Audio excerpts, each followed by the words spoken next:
ನನ್ನ ಯೂಟ್ಯೂಬ್ ಸಬ್ಸ್ಕ್ರೈಬರ್ಸ್ಗೆ ವಿಶೇಷ ನಿಖರ ಮಾಹಿತಿಯನ್ನು ತಿಳಿಸ್ತಾ ಇದ್ದೇನೆ.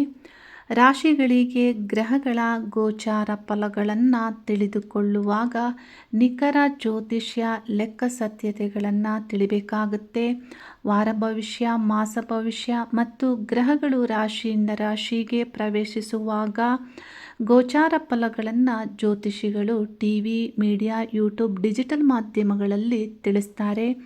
ರಾಶಿಗಳಿಗೆ ಗೋಚಾರ ಗ್ರಹಗಳು ಕಡಿಮೆ ಪ್ರಮಾಣದಲ್ಲಿ ಪ್ರಭಾವವನ್ನು ಮಾಡುತ್ತವೆ ಅನ್ನೋದನ್ನು ಪ್ರತಿಯೊಂದು ವಿಡಿಯೋದಲ್ಲಿ ಈ ಸತ್ಯವನ್ನು ತಿಳಿಸ್ತಾ ಬಂದಿದ್ದೇನೆ.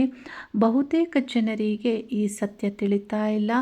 ಈಗಿನ ಕಾಲದಲ್ಲಿ ಜಗತ್ತಿನಾದ್ಯಂತ ಇರುವ ಅಭಿಪ್ರಾಯವನ್ನು, ಅನುಭವವನ್ನು, ನಿಖರ ಅಧ್ಯಯನದ ಮಾಹಿತಿಗಳನ್ನು ಗೂಗಲ್ ಟೆಕ್ನಾಲಜಿಯಿಂದ ತಿಳಿಬಹುದಾಗಿದೆ.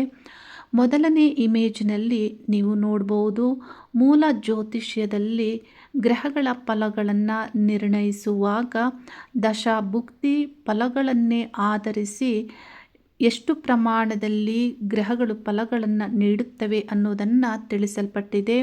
ಅಂದರೆ 80% ದಶಾಭುಕ್ತಿ ಗ್ರಹಗಳೇ ಫಲಗಳನ್ನು ನೀಡುತ್ತವೆ.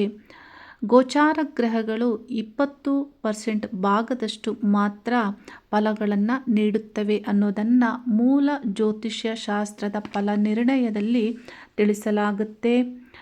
ಗೂಗಲ್ ಸರ್ಚ್ನಿಂದ ನೀವು ತಿಳಿಬಹುದು. 20% ಮಾತ್ರ ಗೋಚಾರ ಗ್ರಹಗಳು ಪ್ರಭಾವವನ್ನು, ಫಲಗಳನ್ನು ನೀಡುತ್ತವೆ ಅನ್ನೋದು. ಎರಡನೇ ಸರ್ಚ್ನಲ್ಲಿ ನೀವು ತಿಳಿಬಹುದು, 20ರಿಂದ 30% ಭಾಗದಷ್ಟು ಮಾತ್ರ ಗೋಚಾರ ಗ್ರಹಗಳು ಪ್ರಭಾವವನ್ನು ಮಾಡುತ್ತವೆ ಅನ್ನೋದು. ಇದರ ಪ್ರಕಾರವಾಗಿ ದಶಾಭುಕ್ತಿ ಗ್ರಹಗಳೇ ನಿಮಗೆ 80 ಭಾಗದಷ್ಟು ಫಲಗಳನ್ನು ನೀಡುತ್ತವೆ.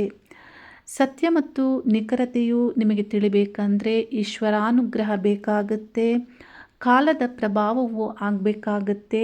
ಸತ್ಯವನ್ನು ತಿಳಿಯಿರಿ, ನಿಮ್ಮ ಜ್ಞಾನಾಭಿವೃದ್ಧಿ ಆಗಲಿ ಅನ್ನುವಂತಹ ಶುಭವನ್ನು ಹಾರೈಸ್ತಾ ಇದ್ದೇನೆ.